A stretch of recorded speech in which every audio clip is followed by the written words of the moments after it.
Speaking exclusively to NNIS in the national capital today, NCP leader Tariq Anwar reacted to the apparent tension in ties between the BJP and its Maharashtra ally Shiv Sena. Anwar said that the rift between the parties is widening day by day, but it is yet to see what turn their alliance will take ahead of the upcoming Maharashtra polls. Anwar said strain between the parties is evident by BJP President Amit Shah not meeting Sena chief Uddhav Thackeray even when he is in Mumbai today. The NCP leader, who is Congress ally in Maharashtra, added another proof to the stain is the Sena saying in its mouthpiece Samna that it will not let Maharashtra be divided even if the BJP favors the move. मतभेद तो चल रहा है, लेकिन कितना दूर तक जाएगा कहना मुश्किल है।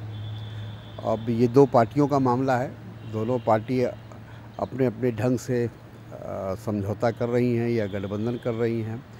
अभी तक तो शिवसेना एनडीए में थी और है, तो इसलिए अभी कहना मुश्किल है कि आगे क्या रूप धारण करेगा।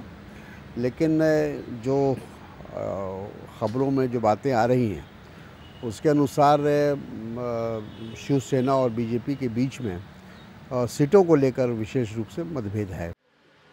On the other hand, Anwar also reacted to the controversy over CBI Director Ranjit Sinha's alleged meetings with the 2G scam accused and their close aides at his residence when he was probing the case.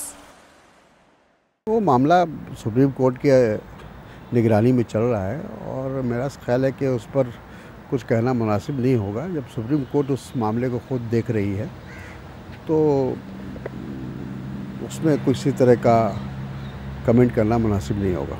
फिर भी जिस तरीके के allegations लगे हैं, registers में detail निकली है, वो सारी चीज़ों को सुप्रीम कोर्ट देखेगा, चूँकि उसमें जो पिटिशन डाला गया है उसमें तमाम बातें हैं, तो हम लोग को इंतज़ार करना चाहिए सुप्रीम कोर्ट के निर्णय का।